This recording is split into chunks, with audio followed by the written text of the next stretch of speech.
arquitecto Ricardo Jiménez en este espacio de Manos a la Obra. ¿Cómo estamos aquí? Muy bien, buenas tardes, un saludo a nuestra audiencia y a vos, por supuesto. Bueno, aquí, vivienda. Hay todos un montón de modalidades de los tipos de vivienda, pero en particular hay una que se puso de moda, podríamos decir, y que es una tendencia en la última década, los dúplex. ¿Cómo están los costos? ¿Cómo estamos en esos tipos de construcciones que también tenemos muchísimos hoy en nuestro país? Bueno, vos sabés que como mucha gente me consultó, me di cuenta que nosotros damos, por supuesto, cosas que la mayoría de la gente ignora. Ok. ¿No? Vamos, dúplex, ¿qué significa? ¿Por qué? ¿Por qué la moda esa? En realidad, de lo que se trata de cuando se hablan de dúplex son de viviendas apareadas, ¿no? Viviendas que se hacen una al lado de la otra.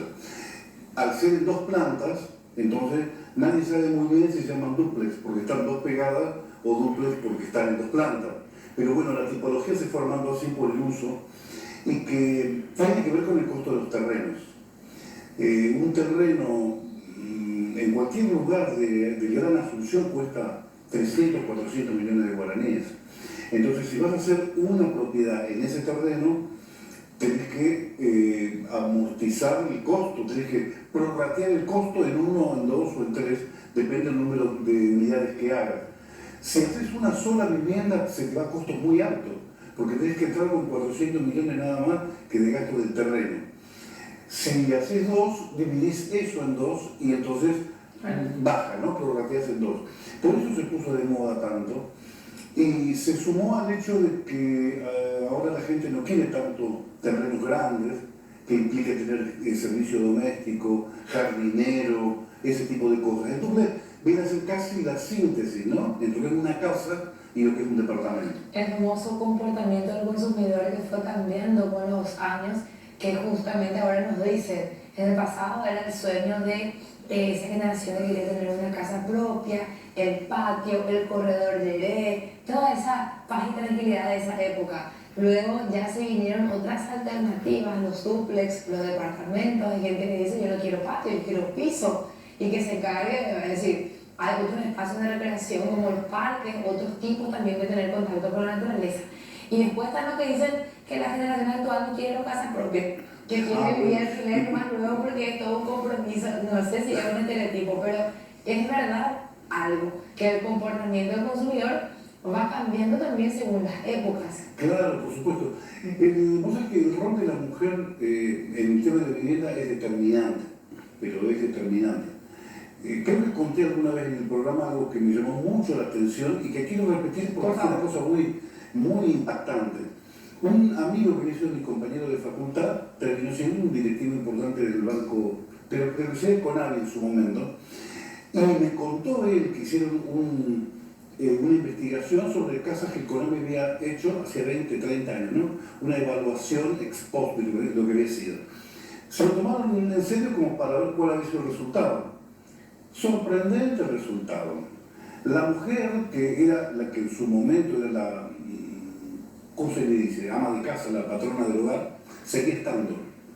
El hombre no seguía estando, capaz que estaba su segundo marido o su tercero, o estaba sola, pero estaba ella con los chicos. La mujer determina mucho, porque la mujer tiene un concepto de hogar y de familia distinto a la del hombre, ¿no? Totalmente. El hombre es un poco más bueno, va a dormir a su casa. En el país de los pro vida y la familia, y los pro vida y familia, ese es el modelo que tenemos. Es la mujer la que está, y en la mayoría de los casos, por distintos motivos, es la mujer la que se hace cargo finalmente de todo lo que es la familia. Sí, y en la vivienda no es la excepción. Bueno, hoy tenemos esta modalidad de los dúplex que es un poco distinta. Es caro para una familia de nivel medio, pero no estamos hablando acá de los índices de gente que están formando parte de ese índice de pobreza. Ahí estamos hablando de viviendas sociales. Viviendas para gente trabajadora, clase trabajadora, como le dicen, nivel medio y para arriba un poquitito inclusive. ¿Es caro el dúplex? ¿Es de calidad? ¿Vale la pena? Bueno, vos dijiste que la juventud no quiere tener casa propia. No es muy sencillo decir si está bien o está mal. Si vos tenés una actividad comercial, inmovilizar un capital para tener tu casa no está bien. O sea, vos tenés que tener capital para emplearlo en tu negocio. Si vos tenés un panchero, sos panchero, no digamos un gran comerciante, ¿eh? Vos tenés un carrito panchero, invertir en tu carrito, comprate otro, crecer en eso y pagar un alquiler. Y vas a tener tu casa cuando, bueno, tenga tu negocio se haya desarrollado lo suficiente. Ahora, si no es eso y sos empleado, entonces te conviene acceder a la casa y tener una cuota fija. Hay un viejo dicho que es: con un sueldo mínimo nadie puede vivir, yo nunca voy a poder tener mi casa. Yo lo he escuchado cuando yo tenía 20 años.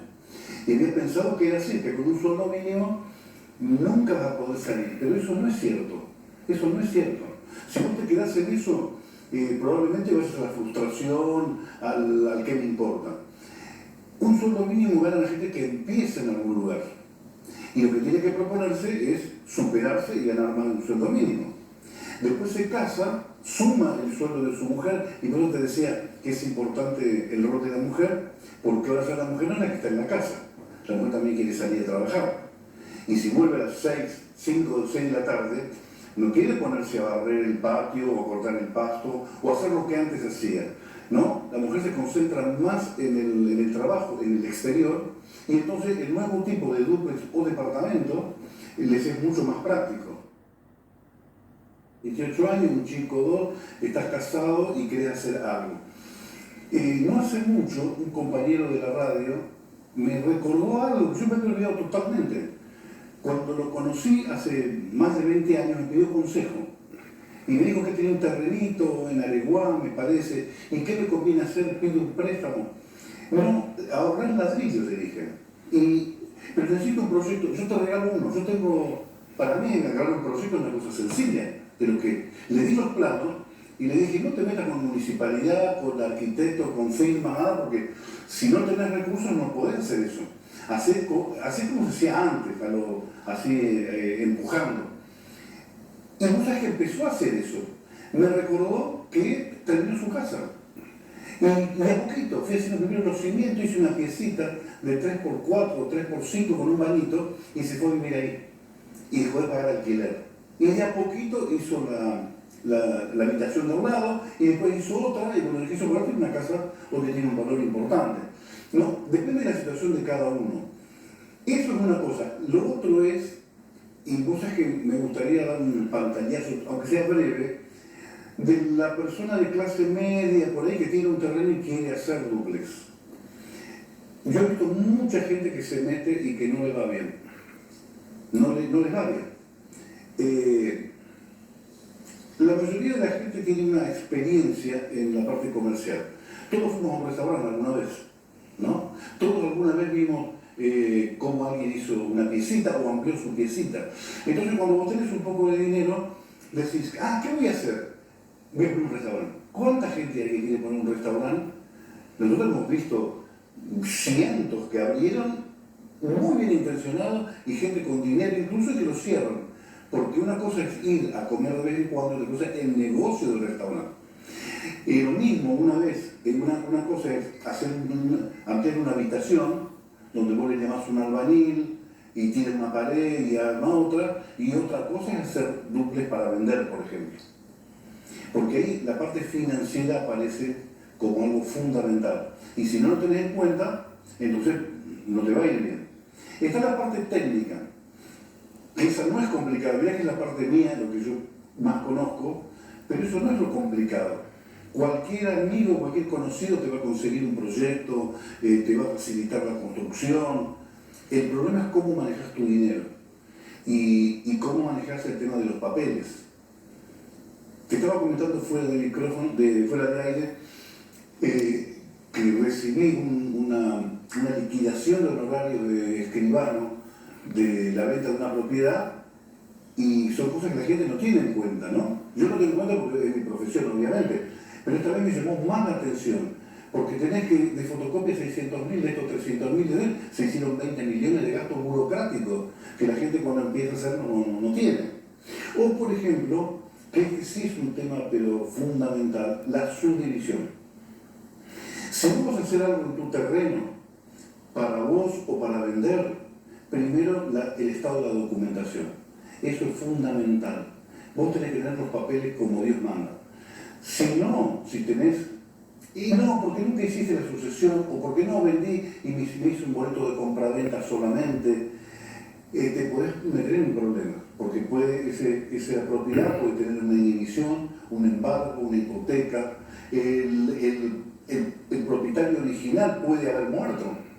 Y no es que eran malos ni nada, pero murió y entonces tiene que ir a sucesión. Y después aparece un tercero que dice que tiene derecho sobre eso, claro. y no tenés que escriturar. Y al final terminaste comprando un problema. Claro, entonces cosas que cuando vos ves un dúplex, por eso elegí estos dibujos que están pasando, que decís, mirá qué lindo, y la mayoría de la gente piensa que eso es un dúplex.